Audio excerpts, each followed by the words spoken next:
Au milieu des ombres mortelles, une petite créature se bat pour sa survie.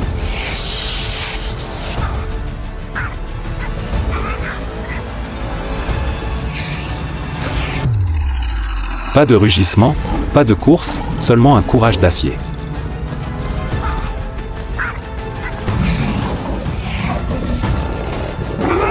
Qu'est-ce qui fait hésiter même un prédateur?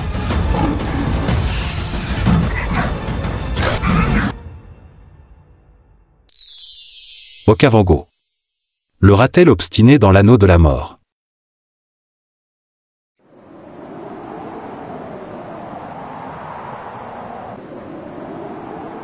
Sous le soleil brûlant de l'Afrique australe, la plaine inondable de l'Okavango apparaît comme une oasis de vie au cœur du désert.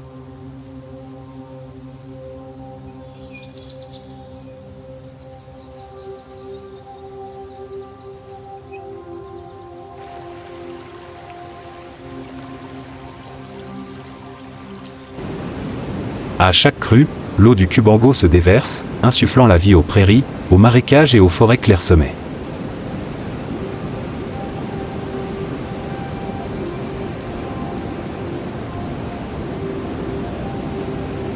Des troupeaux d'éléphants traversant silencieusement les eaux scintillantes aux troupeaux d'antilopes prudemment le long des roseaux, tout crée un rythme de vie sauvage implacable.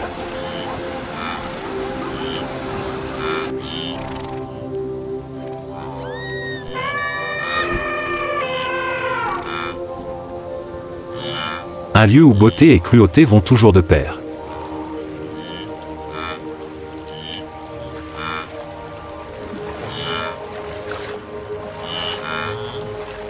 Mais parmi cette myriade de créatures massives, il existe un petit être solitaire, sans grand territoire, ni troupeau à protéger.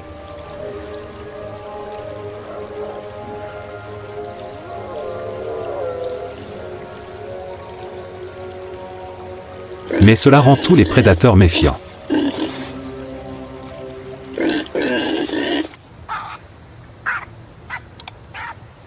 Le ratel.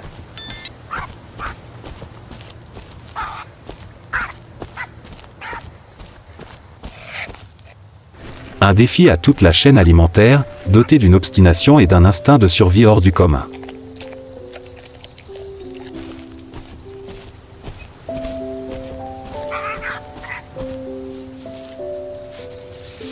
Il est célèbre dans toute la nature africaine pour son incroyable audace.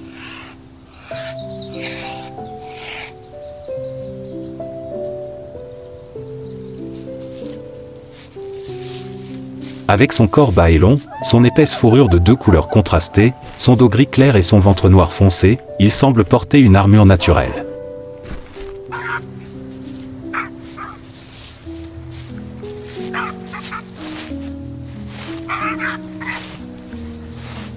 La peau du ratel est si épaisse et lâche qu'elle est difficile à pénétrer par les griffes des prédateurs, et même capturé, il peut se retourner et contre-attaquer.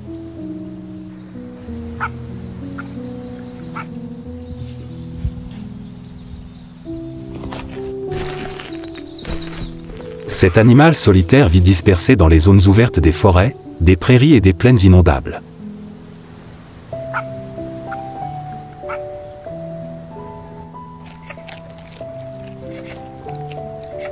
Il opère généralement seul ou en couple, généralement mère et petit.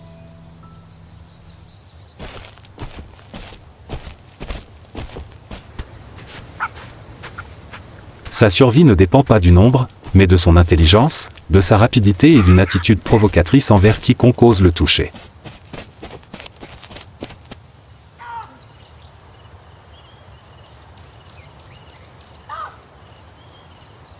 Il creuse ses propres terriers ou occupe des nids abandonnés, se déplaçant constamment pour trouver de la nourriture.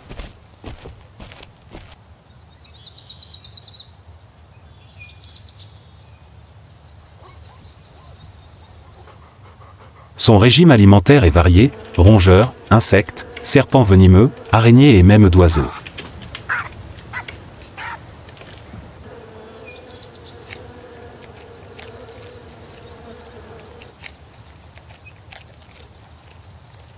Mais dans l'Okavango, où même les plus forts ne peuvent être insouciants, le courage ne suffit parfois pas à protéger la vie.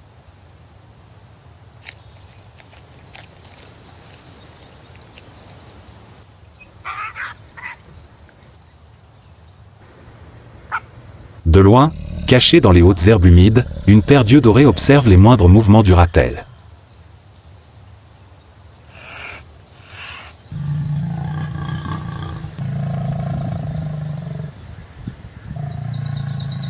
Le lion attend.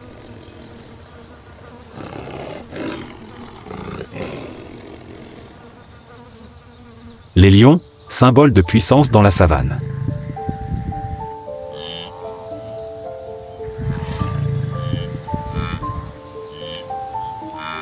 Avec leurs corps musclés, leurs épaisses crinières scintillant au soleil de la forêt inondée, ils se déplacent lentement mais puissamment.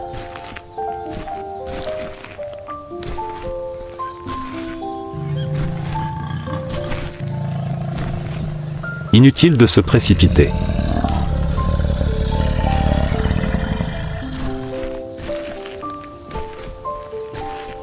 Inutile de se vanter.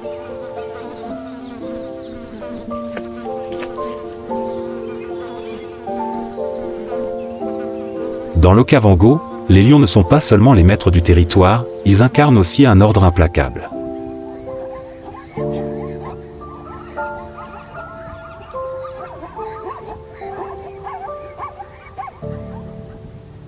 Les forts survivent, les faibles sont éliminés.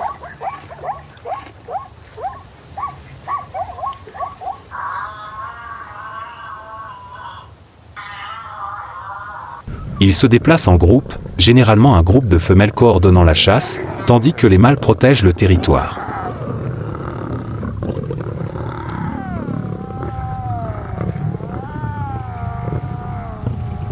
La lionne chasse silencieusement, patiemment et avec persévérance.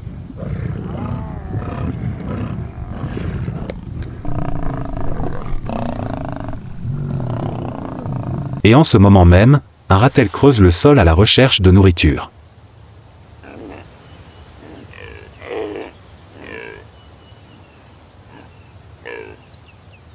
Il ne se doutait pas, à quelques mètres de là, la lionne était accroupie, les yeux grands ouverts, observant chacun de ses mouvements.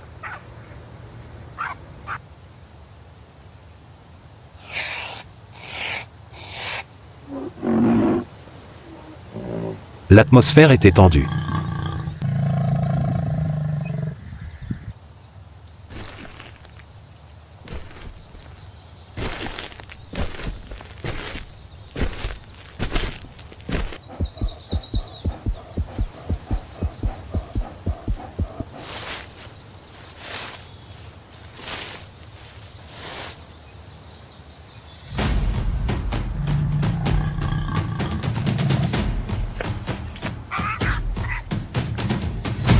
Soudain, la lionne chargea.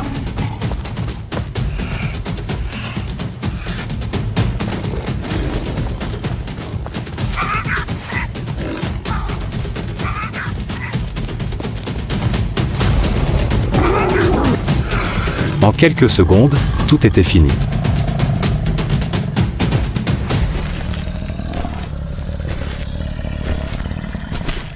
La savane retrouva sa fausse paix.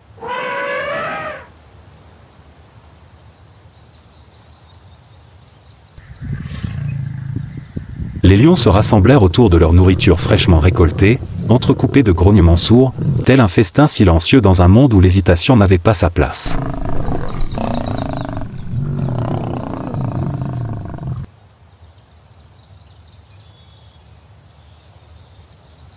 La vie, comme d'habitude, dut céder le pas au pouvoir.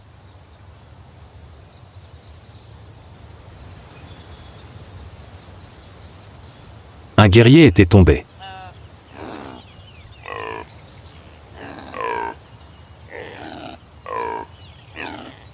Mais la légende du ratel ne s'arrêtait pas là.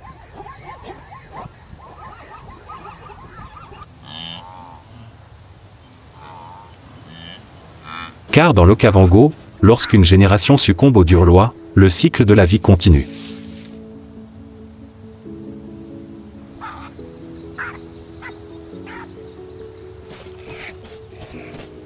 Ils portent en eux un instinct de survie encore plus fort.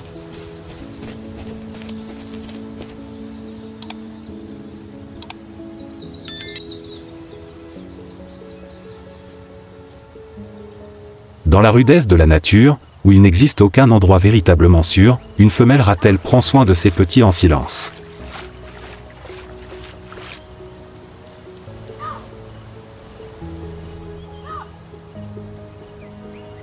Ils naissent faibles, mais sont protégés pendant les premières semaines de leur vie.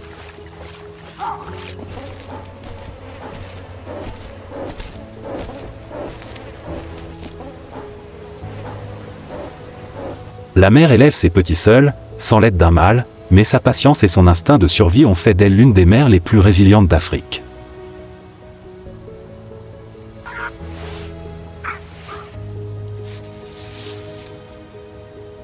Le bébé ratel a faim et est obligé de s'aventurer au loin pour trouver de la nourriture nutritive.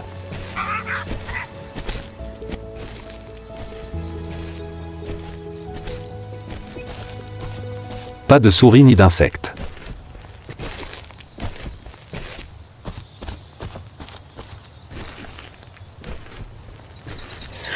Le repas du jour est composé de serpents venimeux.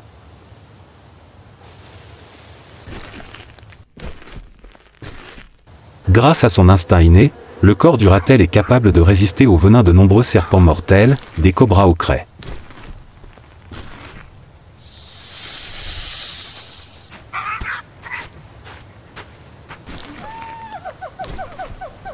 Pas immortel, mais suffisamment pour devenir l'ennemi juré de ceux que l'on croit invincibles.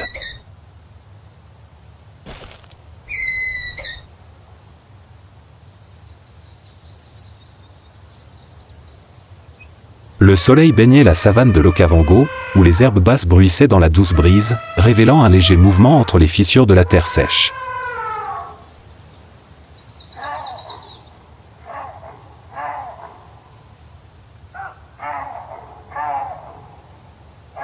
La mère blaireau, à la démarche basse, au corps petit mais robuste, s'arrêta.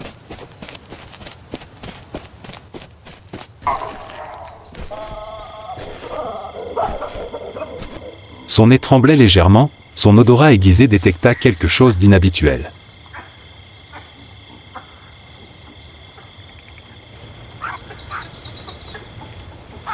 À quelques mètres de là, une ombre serpentant lentement se faufilait près du sol.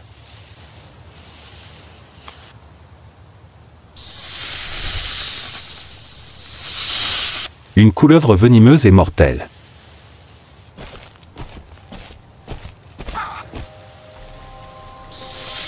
La mère blaireau resta immobile, les yeux rivés sur le serpent.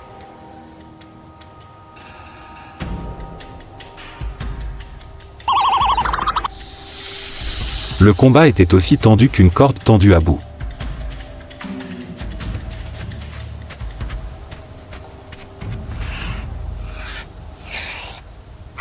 En un clin d'œil, le serpent bondit et montra ses crocs à l'ennemi.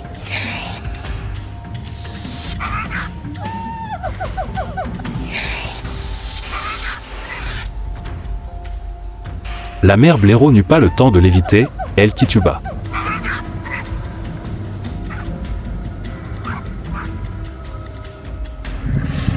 Mais son instinct de survie s'éveilla.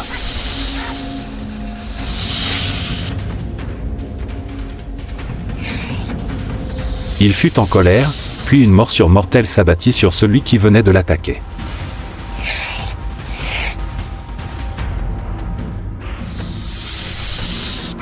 Le serpent se tordit de désespoir.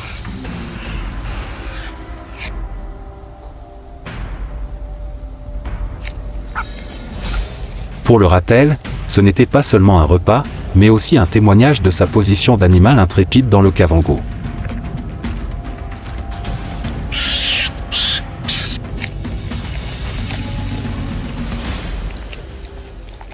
Au loin, là où l'horizon était brouillé par la chaleur montant du sol craquelé, un troupeau d'impalas se tenait immobile.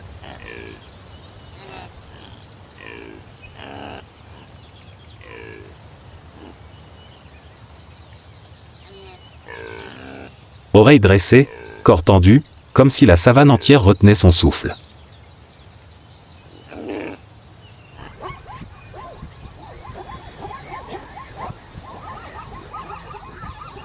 À l'ombre des arbustes bas, chaque créature sent le prédateur.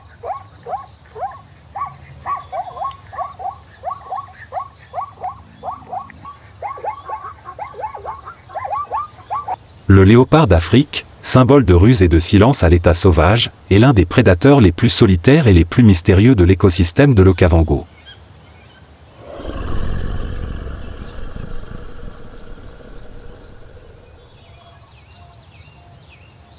Avec une longueur de corps allant de 90 à 160 cm, plus une queue d'environ 110 cm, les léopards adultes peuvent peser de 30 à 90 kg.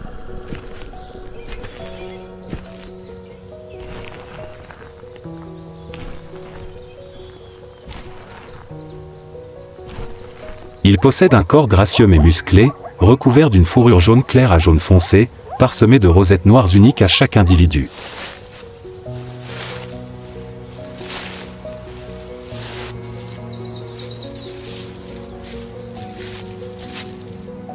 Ce camouflage leur permet de se dissimuler complètement lorsqu'ils chassent.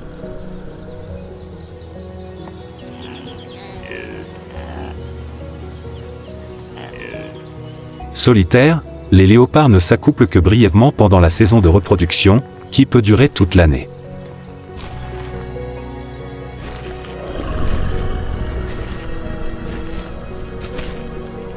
En chaleur, la femelle émet des grognements sourds et marque son territoire de son odeur pour attirer un partenaire.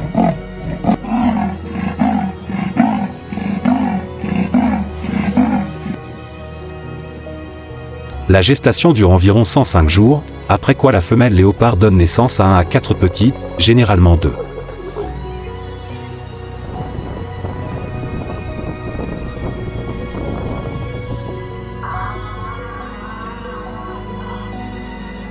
Les petits naissent dans une tanière cachée et dépendent entièrement de leur mère pendant les premières semaines.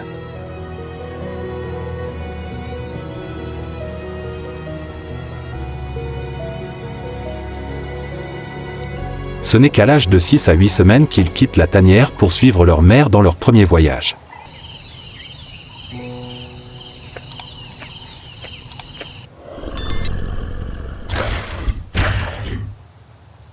La mère léopard élève seule ses petits.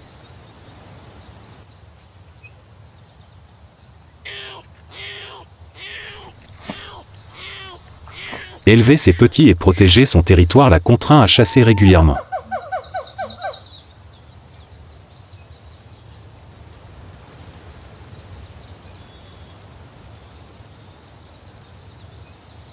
Au milieu des prairies de l'Okavango, scintillantes de rosée matinale, une ombre dorée glisse discrètement dans les hautes herbes.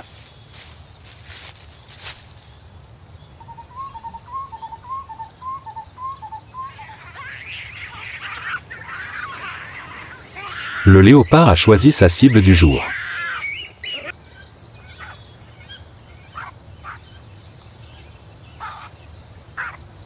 Devant elle, la mère rat-elle ignore totalement qu'elle est observée.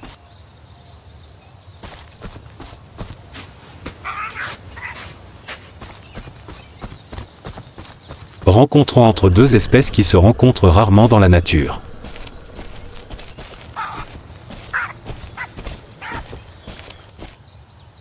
L'air semble gelé.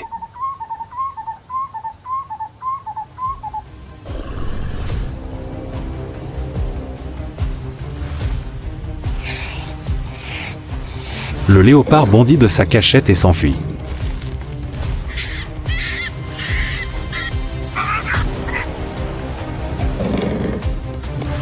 Le ratel réagit violemment et se retourna pour faire face au léopard.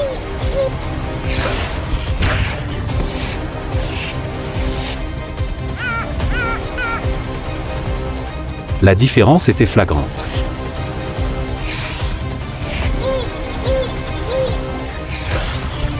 Le léopard était stupéfait.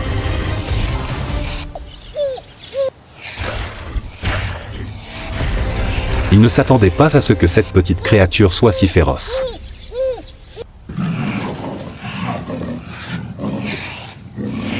Après un moment de lutte, pesant le pour et le contre, le léopard décida de battre en retraite.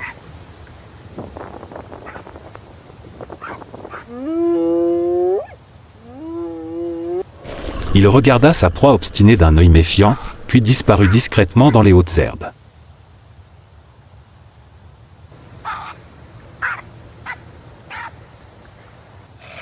Il avait choisi une autre proie, plus facile.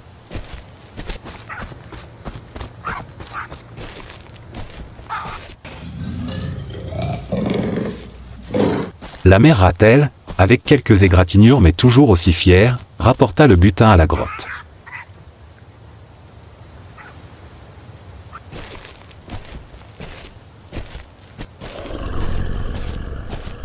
Les faibles cris de ces petits résonnèrent.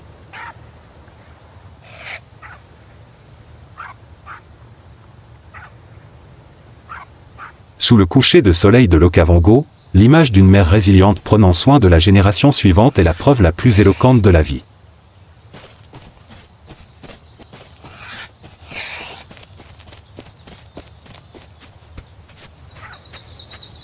Ici, le vainqueur n'est pas toujours le plus fort, mais celui qui n'abandonne jamais.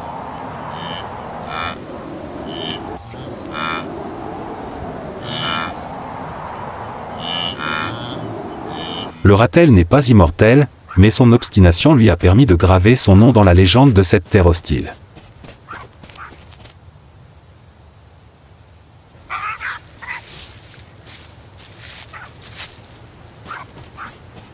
Il est l'intrépide, non pas parce qu'il est invincible, mais parce qu'il ne faiblit jamais, pour protéger la vie qu'il porte en lui.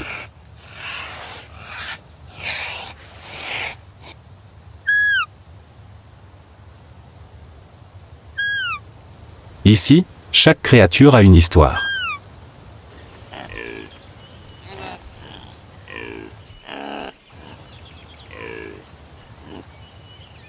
Le souverain, le chassé ou l'inflexible, tous vivent sous la même loi, la survie.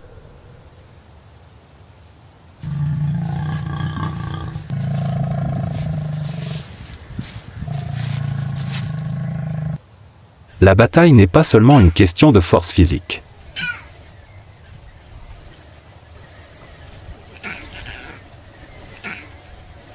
C'est aussi une leçon sur les limites,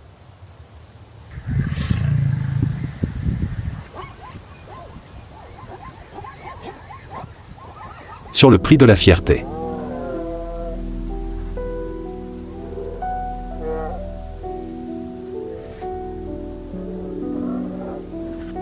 Et parfois, même les guerriers les plus résistants doivent tomber pour nourrir la chaîne interminable de survie de la nature sauvage.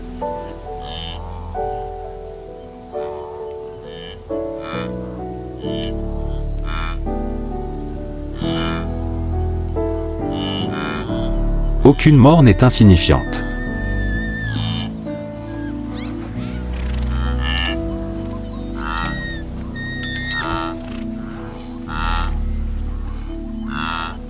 Aucune guerre n'est accidentelle.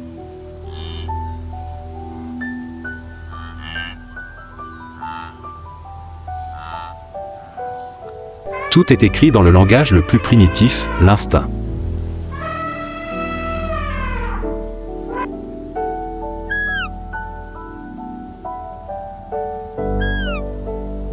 Si vous ressentez la beauté et la férocité du monde sauvage, n'oubliez pas de vous abonner à la chaîne et d'activer les notifications pour ne rien manquer des prochaines images de la nature africaine.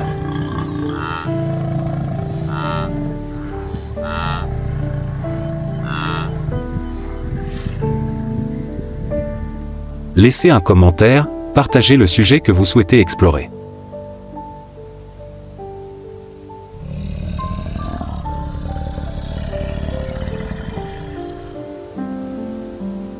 Et ensemble, nous plongeons au cœur du monde sauvage.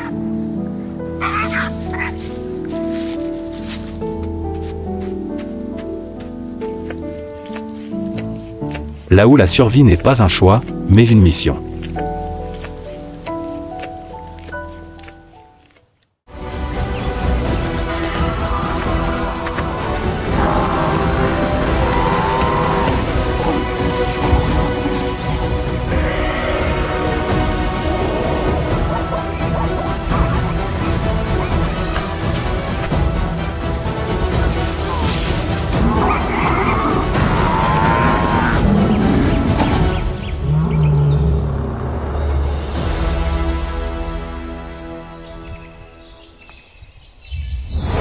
Namibie sauvage, symphonie d'une vie fragile.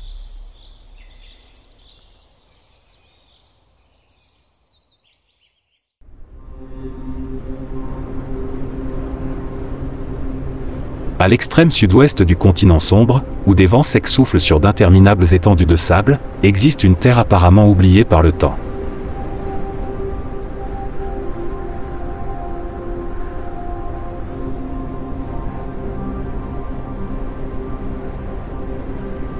La Namibie, une terre à la fois rude et douce, où la chaleur torride du jour ne peut masquer la tranquillité de la vie.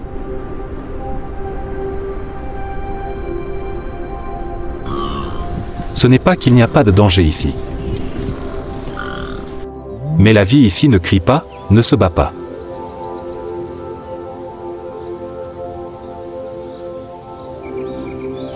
C'était calme, comme des pas doux sur le sable. Et les herbivores, les créatures les plus douces, sont les âmes les plus résilientes de cette terre sauvage.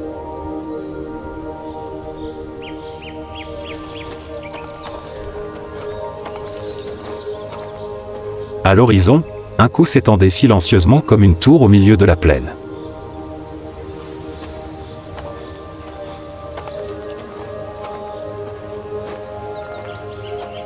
La girafe, la créature la plus noble de la savane, n'a besoin ni de rugissement, ni de vitesse, seulement de hauteur et de calme pour contempler le monde.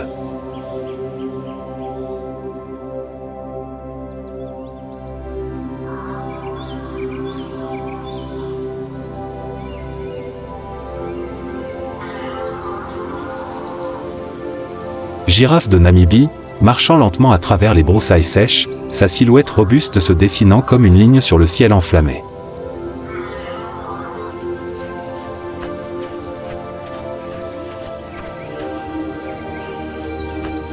Mesurant jusqu'à 5,5 mètres de haut, il peut observer une plaine entière sans bouger.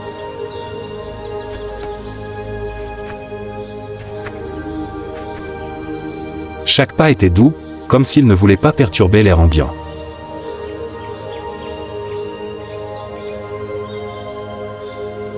Le pelage tacheté de brun foncé et de jaune clair n'est pas seulement un camouflage naturel entre la lumière et l'ombre, mais aussi une carte génétique unique, aucun individu ne se ressemble.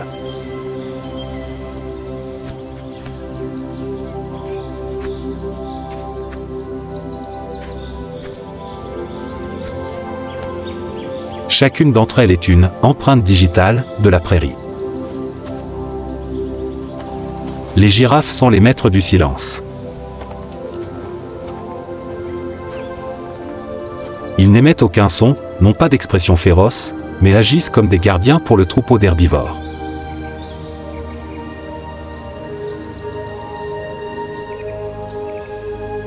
Lorsque les oreilles se contractèrent légèrement, la tête se leva, les yeux fixés au loin, toute la steppe devint silencieuse.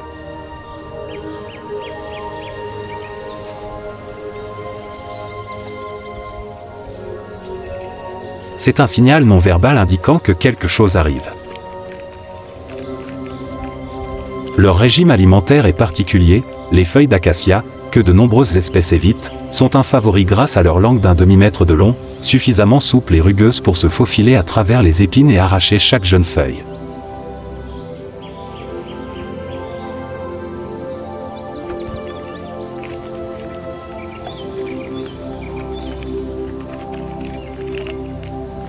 Les longs coups, résultat de millions d'années d'évolution, ont évolué non seulement pour grandir, mais aussi pour survivre à mesure que les sources de nourriture se stratifiaient dans l'écosystème.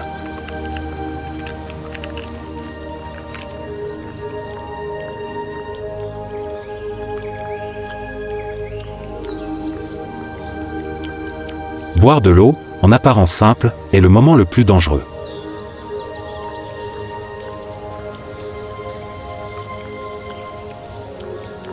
Pour se pencher vers le sol, le cerf doit écarter ses pattes avant, abaissant sa tête à travers la peau remplie de pression sanguine.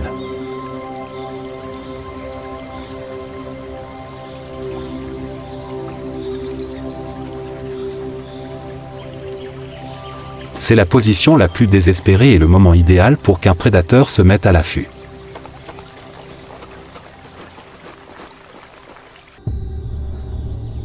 Lorsque la saison des pluies arrive, les arbres fleurissent et s'épanouissent.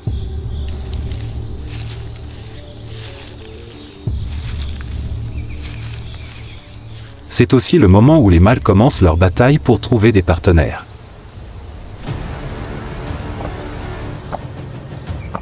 Ils ne se grattent pas et ne se poursuivent pas, ils se frappent simplement le cou.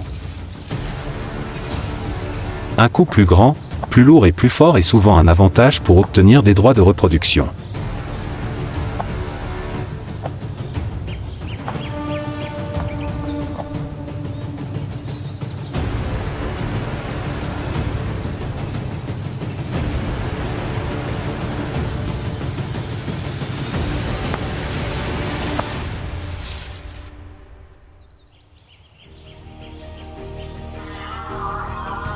Après plus de 15 mois de gestation, l'une des plus longues chez les herbivores, une mère biche donne naissance à un faon, le laissant tomber d'une hauteur de près de 2 mètres jusqu'au sol.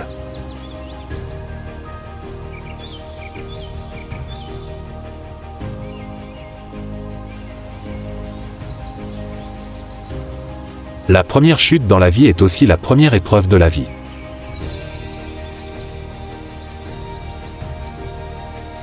Grande et immobile, la girafe ne semble jamais pressée.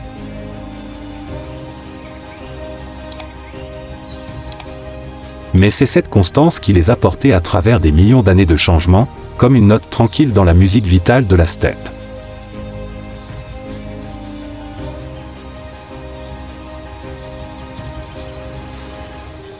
Sur les terres arides, où il n'y a ni arbre ni falaise pour se cacher, la seule chose qui les aide à survivre, c'est eux-mêmes et leurs troupeaux.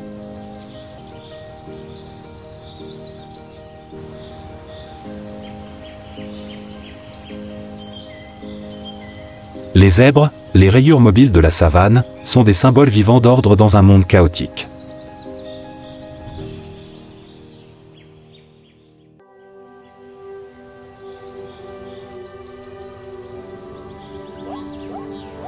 Le zèbre des plaines, l'une des créatures les plus reconnaissables d'Afrique, est rayé de noir et de blanc comme une peinture abstraite en mouvement.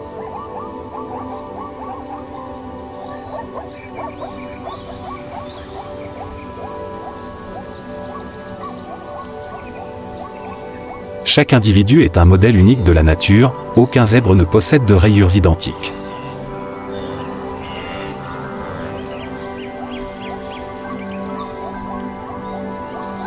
Non seulement ces rayures permettent de distinguer les individus, mais elles aident également à camoufler le troupeau des prédateurs.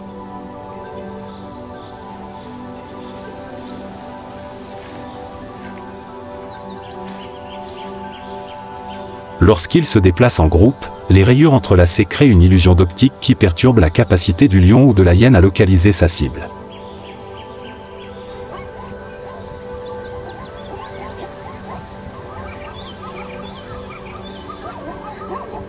Ils ne sont pas aussi rapides que les antilopes, pas aussi grands que les girafes, ni aussi forts que les éléphants.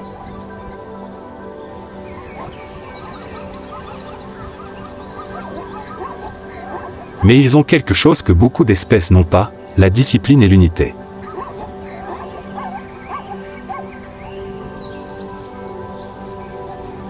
Un troupeau de zèbres est une masse unifiée, chaque tour de tête, chaque coup de pied porte une signification d'avertissement ou d'instruction.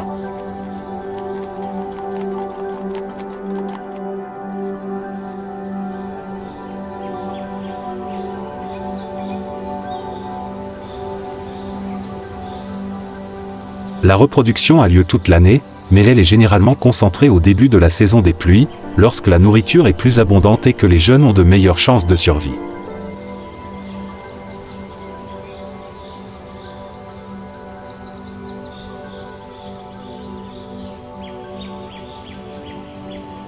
Les poulains naissent debout en quelques minutes et peuvent courir avec le troupeau en quelques heures.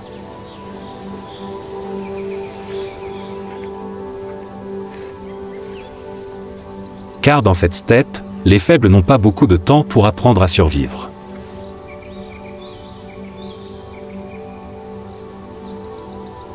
Les mâles protègent souvent des groupes de femelles et de jeunes au sein de petits troupeaux.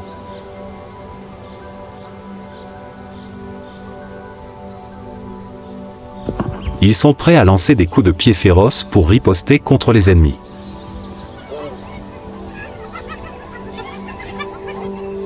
Cependant, lorsqu'un animal est attrapé, le troupeau ne s'enfuit pas immédiatement.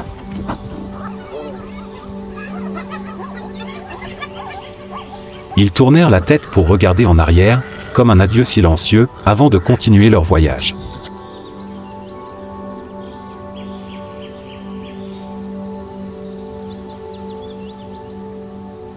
Un moment bref mais déchirant, montrant le lien entre des animaux qui semblent ne savoir que s'enfuir.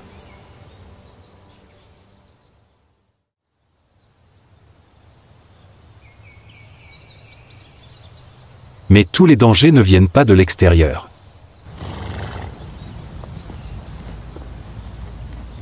Lorsqu'un nouveau mâle acquiert la domination, il apporte avec lui un instinct silencieux mais cruel, éliminer la progéniture qui n'est pas liée par le sang.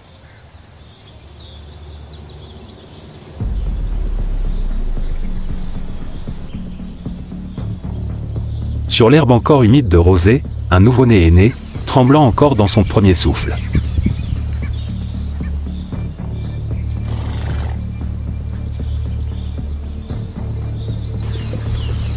Sa mère se tenait à proximité, léchant la douce fourrure jusqu'à la sécher, la recouvrant de tout son corps.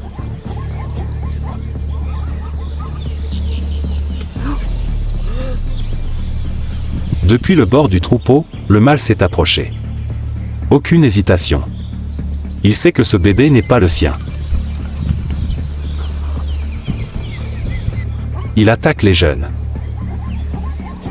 La mère ne resta pas immobile, elle se débattit farouchement. Mais face au pouvoir du dirigeant, l'amour maternel ne suffit qu'à retarder la tragédie, et non à l'empêcher de se produire.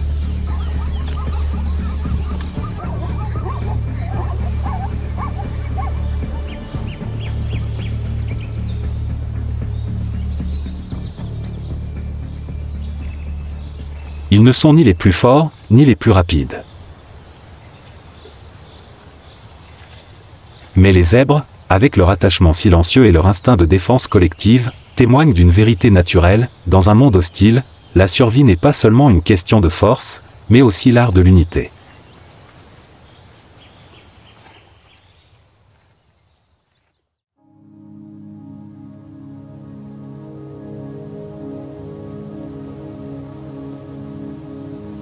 Si la steppe est une épopée de pierre et de vent, alors l'éléphant est le gardien de la mémoire.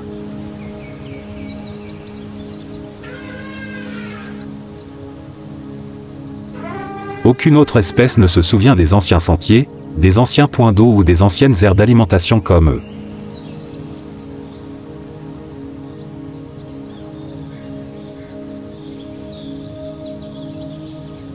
Les éléphants ne sont pas seulement les plus grandes créatures, mais aussi la mémoire vivante de l'Afrique.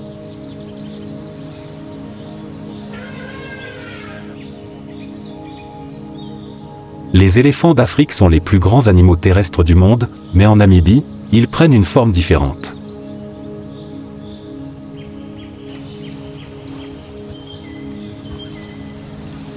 Les éléphants du désert ont des pattes plus longues et plus fines, un corps plus léger et des sabots spécialement adaptés pour marcher sur le sable chaud.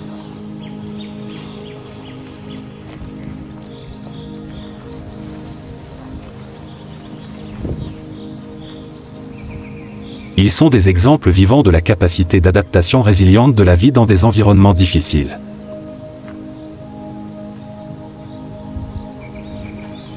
Ils voyagent en troupeau, menés par l'éléphant femelle la plus âgée, un individu expérimenté appelé matriarche.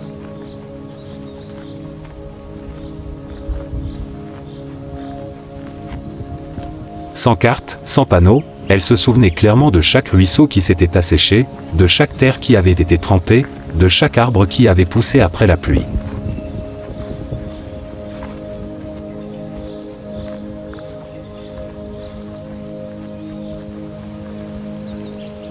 Lorsque la sécheresse est à son comble, elle conduit son troupeau sur des dizaines de kilomètres non balisés, pour retrouver l'endroit exact où se trouvait autrefois un point d'eau, parfois absent depuis des années.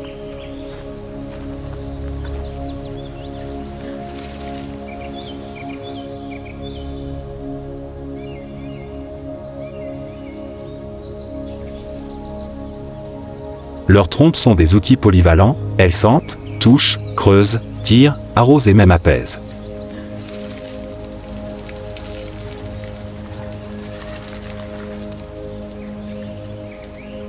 Les défenses des éléphants sont utilisées pour creuser le sol, retourner les rochers, détruire les arbres, ouvrant ainsi des sources d'eau souterraines auxquelles de nombreuses autres espèces n'ont pas accès.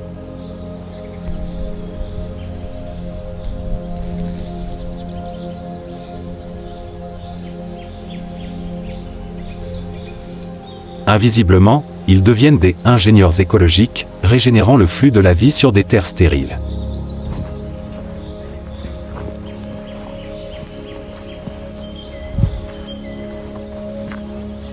Quand l'eau apparaît, ils ne la monopolisent pas. D'autres espèces, antilopes, zèbres, et même des ennemis naturels, partagent tous cette opportunité.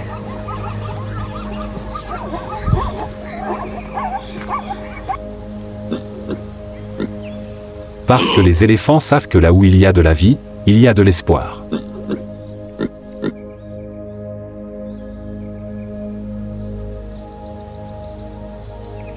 Le processus de reproduction de l'éléphant est un voyage long et lent.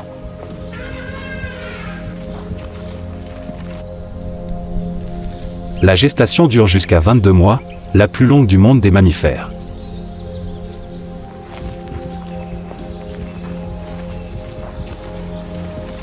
Le bébé naît avec un poids pouvant atteindre 100 kg, mais il est encore petit lorsqu'il se tient à côté de sa mère.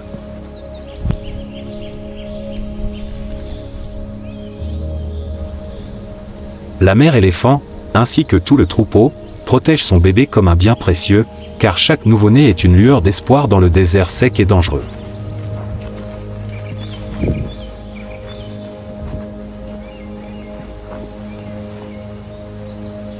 Les éléphants ne sont pas pressés.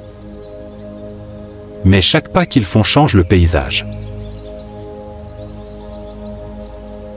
Dans le silence de ses yeux, il y avait de l'histoire, de l'instinct et quelque chose, comme de la compréhension.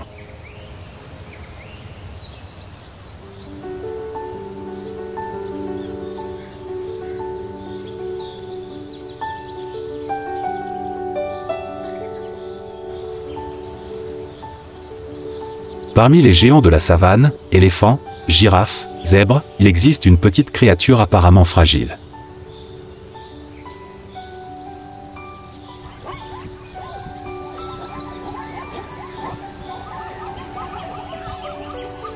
Mais ses pattes rapides comme l'éclair et ses yeux toujours vigilants en font le réveil du pays, la gazelle de Thomson, la petite flèche du vent.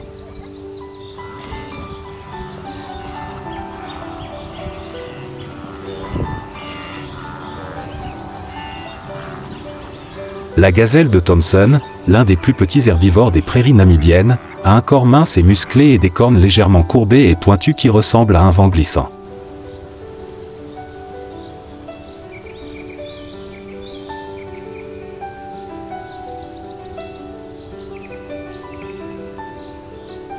La robe lisse brun sable, le ventre blanc et la bande noire qui traverse les flancs sont une caractéristique distinctive indubitable.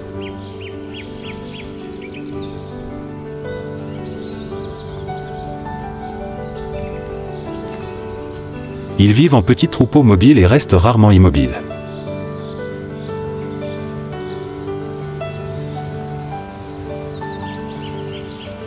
Malgré leur apparence vulnérable, les gazelles de Thomson sont des maîtres dans l'art de la survie.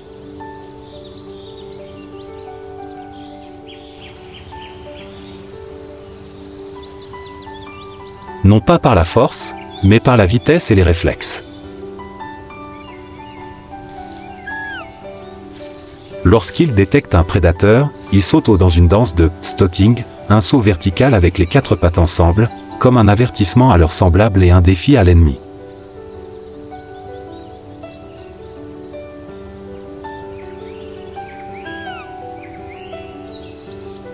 C'est cette hypervigilance qui fait d'eux le « système d'alerte précoce » de toute la steppe.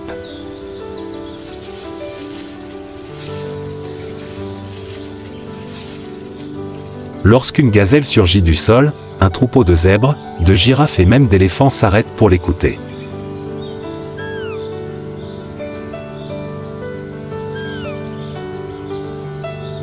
Un petit signal peut sauver tout le troupeau d'une attaque surprise lors d'une tempête de poussière.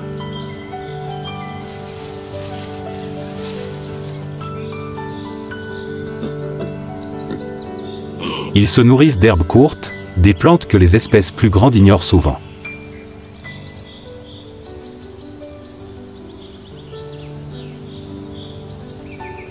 Cela leur permet de ne pas rivaliser directement pour la nourriture, mais de vivre en harmonie en tant que couche écologique distincte au pied des géants.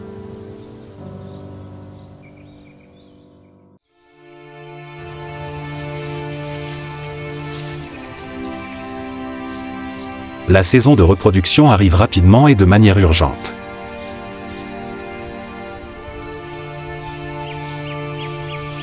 Les antilopes femelles se retirent souvent dans les buissons pour donner naissance. Les jeunes ne courent pas avec leur mère après la naissance, mais sont cachés dans les buissons pendant les premières semaines.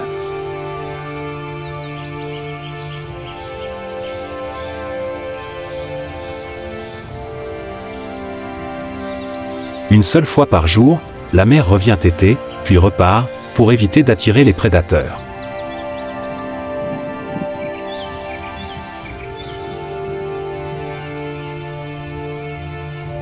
Séparés, pour protéger.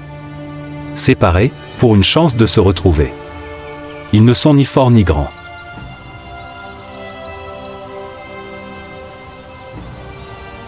Mais l'agilité et une forte volonté de vivre ont permis aux gazelles de Thomson de survivre à chaque saison sèche, à chaque chasse, comme de minuscules flèches constamment lancées par le vent.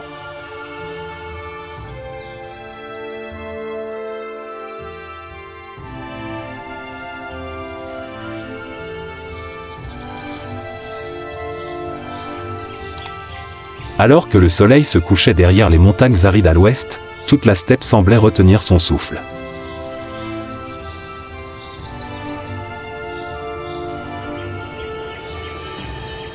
Non pas à cause de la beauté du coucher de soleil, mais parce que c'est l'heure la plus dangereuse de la journée.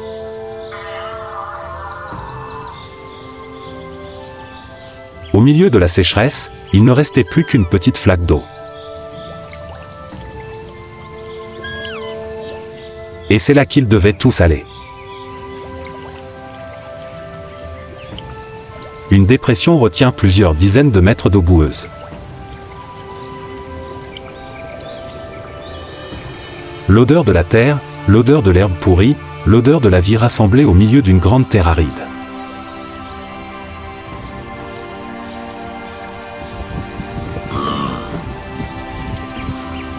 Et puis, chaque espèce est apparue, sans rendez-vous préalable.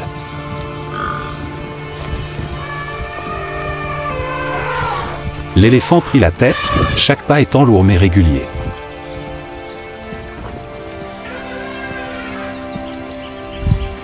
Une éléphante menait le troupeau, ses oreilles battant comme des voiles, ses vieux yeux se balançant autour d'elle.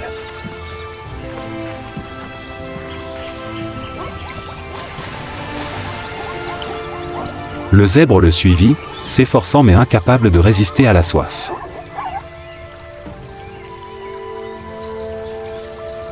Les gazelles de Thomson se profilaient au bord, se balançant et buvant.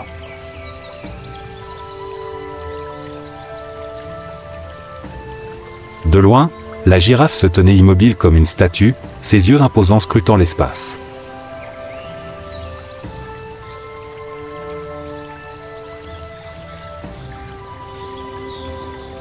À ce moment-là, les gentils gens, qui ne se tenaient jamais proches les uns des autres, partageaient tranquillement un ciel, une surface d'eau et un danger.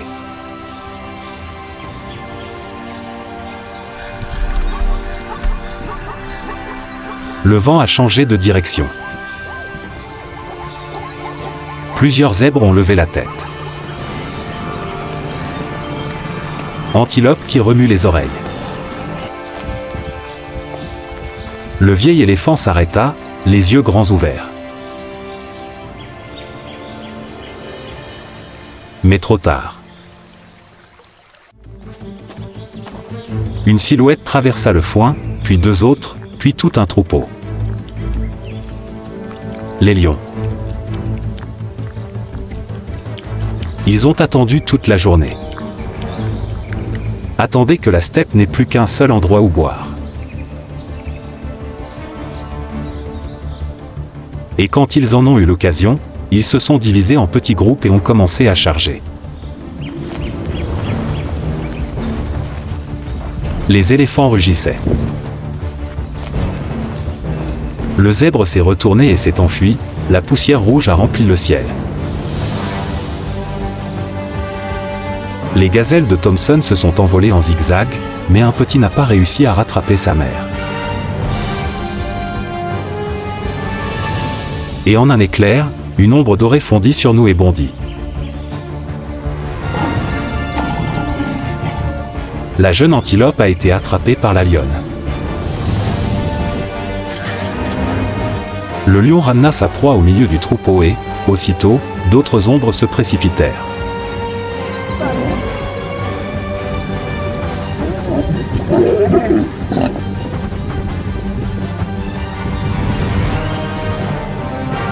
Ils arrachent. Mordre, tirer, déchirer.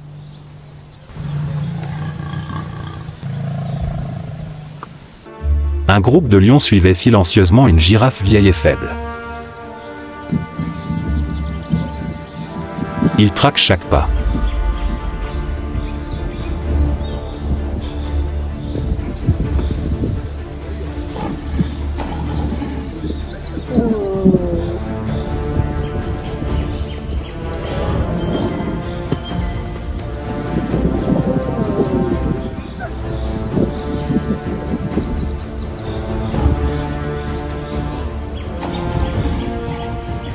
Quand le moment viendra. L'un d'eux a bondi et a attrapé la girafe.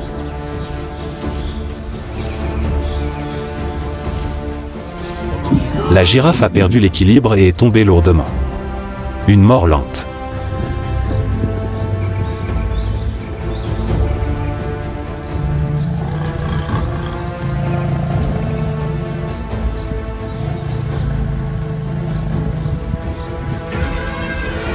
Non loin de là, un bébé éléphant marchait derrière sa mère.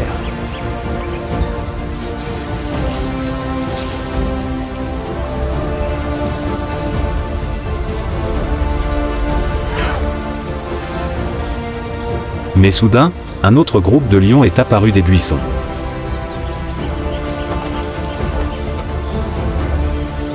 Ils ont encerclé.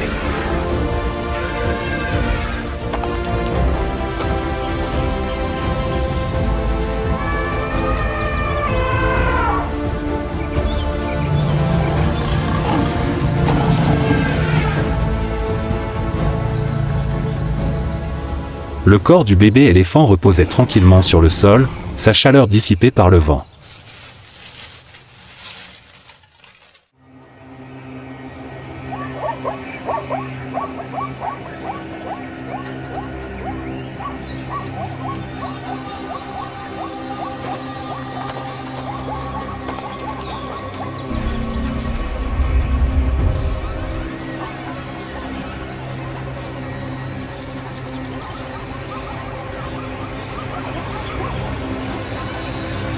Dans une autre clairière, un jeune zèbre a partagé le même sort, incapable d'échapper à l'encerclement.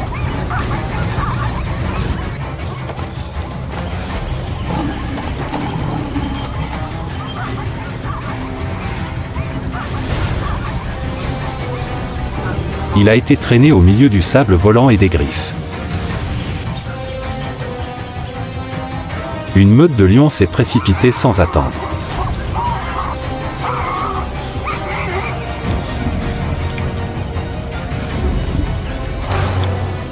Fourrure tachée de sang, corps plié sous les morsures cruelles.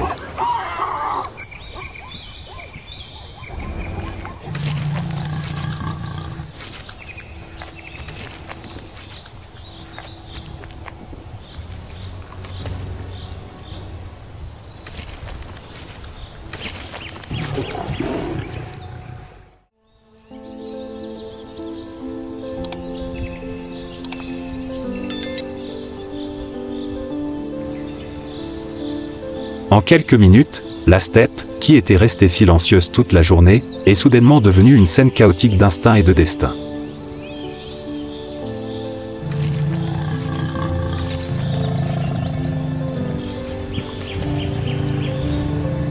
Pas de haine, pas de culpabilité. Il s'agit simplement de la fin d'une espèce et du prix de la survie d'une autre.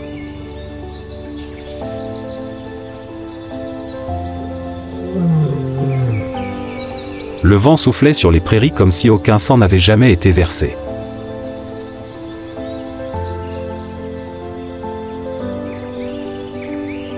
Les survivants se retirèrent dans l'obscurité aussi silencieusement qu'ils étaient venus.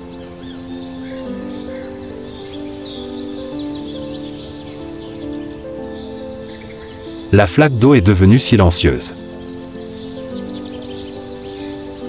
Sur le sol sec et taché de mort, la vie continue, fragile, durable, comme si la douleur n'avait jamais existé.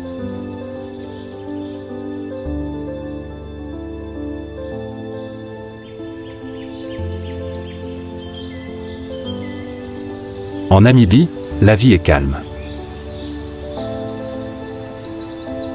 Elle se cache sous la poussière du temps, surgissant des fissures de la terre, des regards silencieux, de chaque pas tranquille.